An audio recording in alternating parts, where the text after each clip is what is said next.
अगर मेहनत करते हो और ईमानदारी से मेहनत करते हो तो जज से लेके और भी कुछ चाहो तो सब कुछ हो सकता है। ठीक है, इसमें कोई दो राय नहीं है, कुंडली इस क्षेत्र में मजबूत है। लेकिन सबसे पहले ये देखो कि वर्तमान समय में हमारे 56 इंच और तुम्हारे जो वहाँ छत्तीसगढ़ी वाला बाजा बजाने वाला जो है ना, तो यहाँ वर्तमान सरकारी स्तर पे आप देखोगे तो पूरे भारतवर्ष में आज बड़ा दुखद और बड़ा विकट परिस्थिति नौकरी के क्षेत्र में बन रहा है। अगर आपको इंटरनेट से डाटा निकालोगे तो पता चलेगा कि सरकारी जितने एजेंसी हैं, जितने भी नौकरी पेशा, चाहे सेल हो, रेलवे हो, बैंकिंग सेक्टर और वो टेलीकम्युनिकेशन और क्या बोलते हैं तेल वाला जो ONGC, ये जितने सारे सेक्टर हैं, इसमें हमारे सरकार बहादुर लोगों को कैसे नौकरी ख़त्म करे उसके लिए प्रयास कर रहा है। मैं I am not a political guy, मैं पॉलिटिकली कुछ नहीं कह रहा हूँ, एज ए एस्ट्रोलॉजिकल बात बता रहा हूँ। मैं जो रिपोर्ट देख रहा था अभी उसमें देख रहा था वेबसाइट्स वगैरह में कि रिक्रूटमेंट के जगह में कैसे इनको VR दे दिया जाए या निकाल दिया जाए, या निकल जाने के बाद जो वैकेंसी है उसमें बहाली नहीं किया जाए। सोचो कितना दुर्भाग्यपूर्ण है आज हमारे देश में कि जो देश को बचाएगा उसको भी 4 साल का नौकरी में, जहाँ ना पूरा ट्रेनिंग कर पाएगा ना पूरा नौकरी कर पाएगा। तो ठीक है, सरकार का तो ये अपना नीति है, हमें इसमें क्या करना है, हम तो न्यूट्रल आदमी हैं, एस्ट्रोलॉजर हैं। लेकिन जब आप मुझे पूछ रहे हो तो मैं सबसे पहला ये कहूँगा कि सोचो कि कितने सारे वैकेंसी पोस्ट खाली पड़े हैं।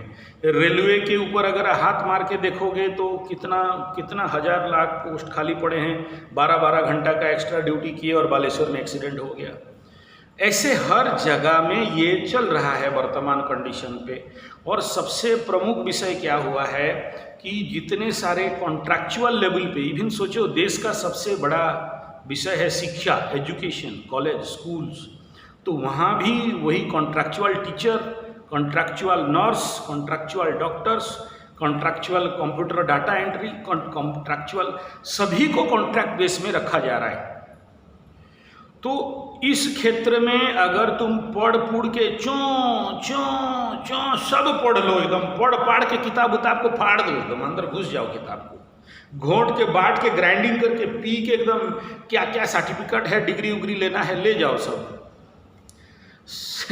हमारा 56 इंच देने वाला नहीं है बाबू तुमको नौकरी वोकरी, ठीक है ना, ये भूल जाओ। ठीक है कि नौकरी वोकरी कहीं सरकारी लेवल पे मिलेगा, वही प्राइवेट में जाके सर ठोकोगे। और वहाँ भी जो आज के डेट में प्राइवेट फार्म में जो भयंकर शोषण चल रहा है, प्रचंड शोषण चल रहा है, वो शोषण चलता रहेगा, आप नहीं रोक सकते।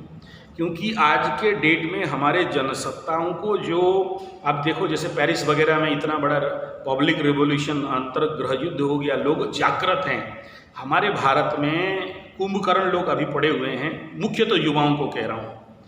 ये लोग जिस दिन उठ के एकदम गर्दन पकड़ ले, बोला अगर नौकरी नहीं देगा तो बेकारी भत्ता दे, ये अगर आप लोगों के माध्यम से बनता है, भाई ठीक है नौकरी मत दो, बंद कर दो सारा, हमको भाई बेकारी भत्ता दे दो, ठीक है ना, और उसमें आप लीडिंग ले लो कि हम देश में एक ही बड़ा क्रांति चलाएंगे, बेकारी भत्ता, ठीक है ना। जितने लोगों को, ये सरकार का तो जिम्मेदारी है कि हमारे जनताओं को रोजी रोटी, नौकरी और रोजगार और बहाली ये सब देना।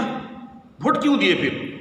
हम लोग अगर भिखमंगा बनेंगे, हम लोग अगर जाके कहीं पर किसी देश में, किसी विदेश में जाना पड़े दादन खटने के लिए, हमारे उड़ीसा में भी वही है।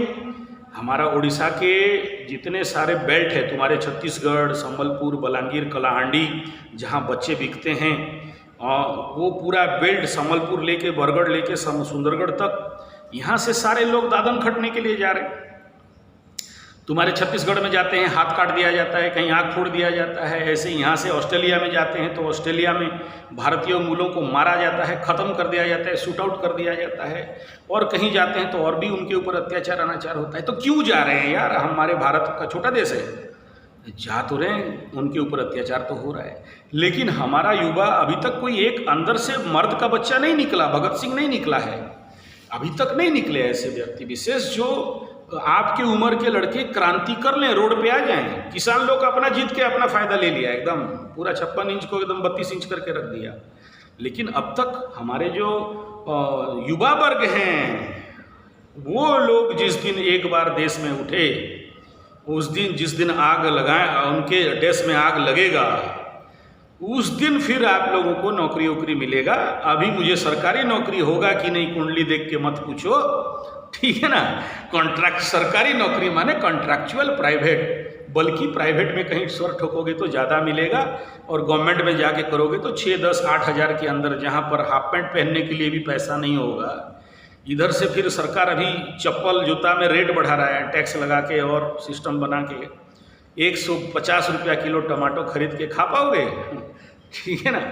तो और मैं आपको ये कहूँगा कि आपका चतुर्ग्रही योग है, राजयोग है, तो नॉट ओनली चौकरी नाकरी के लिए पढ़ो, इससे अच्छा है कि कुछ क्रिएटिविटी के लिए, ऐसे लोग अच्छे क्रिएटिव काम कर सकते हैं, ऐसे लोग बहुत अच्छा क्रिएटिव काम में जा सकते हैं। और 4-4 सोर्स में ये लोग खुद नौकरी नहीं, 10 आदमी को और नौकरी देने का ताकत रखता है। तुम्हारा कुंडली मजबूत है तो इस क्षेत्र में स्किल डेवलपमेंट जो हमारे 56 इंच साहब किए हैं, उसके ऊपर से थोड़ा सा अगर ट्रेनिंग बेस में काम कर सको तो बहुत सारे 4-4 स्किल तुम्हारे अंदर बिल्डअप हो सकता है, और स्वावलंबन करके स्वयं का बिजनेस सेक्टर बना सकते हो। मैं सरकार को दोष नहीं दे रहा हूँ, या ये नहीं कह रहा हूँ कि सरकार के ऊपर डिपेंड हो जाओ, नौकरी के आशा इंतजार में बैठो। मैं कहूँगा कि वह खुद ही को कर बुलंद इतना कि खुदा कहे बता तेरा रजा क्या है। आप उस लेवल पे सोचो कि आप 100 आदमी को कैसे नौकरी में रखोगे, ये आपका कैपेसिटी कह रहा है आपका कुंडली। तो इस क्षेत्र पे काम करोगे तो ज़्यादा सफलता मिलेगा, ना कि मुझे नौकरी सरकारी मिलेगा या नहीं। सरकार भाई, सरकार तो बहादुर है, उससे आशा करना बेकार है, ठीक है ना। और सरकारी नौकरी के पीछे जो आंकड़ा कहते हैं कि 100% में से 0.02% का होप रखो नौकरी के लेवल, क्योंकि वो हाथ छाप में भी वही चल रहा था, फुल छाप में भी वही चल रहा है। फुल छाप खैनी हमारा इधर मिलता है, ठीक है ना। तो ये लोग सब पहले से नेता जूता छता पहले से सब सेटिंग रहता है। मुंह में बोलते हैं हम लोग न्याय स्वच्छ राजनीति, मुंह में बोलते हैं, बोलने में क्या प्रॉब्लम है, लेकिन अंदर तो सब पहले से ही सेटिंग रहता है कि अपना लोग एमएलए सीट, एमपी सीट, वहाँ हमारा सांसद का सीट, ये सरकारी नुमाइंदों का जितने सारे सीट्स, वहाँ उनको नौकरी दे लेने के बाद बचा कुचा कुछ आप लोगों को मिलेगा। तो ये तो वर्तमान सिचुएशन है। और इसमें मैं आपको कह दूं कि हाँ, आपका सूर्य टॉप में है, पराक्रम के घर में बैठा है और मित्र गृही होके बैठा है, इसलिए सरकारी नौकरी का संभावना है। लेकिन कहाँ से होगा यार, जब हमारे सरकारें के पास नौकरी नहीं है और अब तक रिक्रूटमेंट शुरू ही नहीं हुआ ठीक से। रिक्रूटमेंट का एडवर्टाइज निकलता है, बड़े बड़े जाहिरात निकलते हैं, लेकिन आज तक मेरे पास कोई कुंडली दिखाने वाले ये नहीं बोला कि गुरुदेव हो गया बोल के, ठीक है ना। तो इसमें तो मृग मरीचिका, समझते हो मृग मरीचिका क्या है? रेगिस्तान में जब जाते हो तो पानी जैसे भान होता है। तो सरकारी नौकरी आज के डेट में यही है, जो सुपर टॉप ग्रेड का एकदम भयंकर रहेगा उसको भी नहीं मिलता, तो तुम्हें कहाँ से मिलने वाला है? तुम्हारे पीछे अगर नेता जूता छता, पीछे बैकग्राउंड स्ट्रांग है, हो सकता है मिल जाए, है कि नहीं। इसलिए मैं किसी भी पॉलिटिकल पार्टी का विरुद्ध में नहीं कह रहा हूँ, मैं कह रहा हूँ कि भाई ये सिचुएशन सिनेरियो है देश का, और ये कंडीशन है देश का, जहाँ से लोगों को नौकरी से भगा रहे हैं। तुम बोल रहे हो मुझे मिलेगा या नहीं, तो ये कंडीशन है। बाकी आपकी कुंडली में योग तो बढ़िया है, नो डाउट, लेकिन 7.5 उतरते 7.5 का बात कर रहे हो। उतरते 7.5 में बहुत लोगों को अचानक बहुत कुछ मिल जाता है, और मुझे दिख रहा है नवंबर दिसंबर के बाद जब ये हाउस के ऊपर प्योर गुरु बृहस्पति का दृष्टि आपके करियर हाउस मकर राशि के ऊपर आ जाएगा, तो असंभव भी संभव होने का पूरा संभावना दिख रहा है।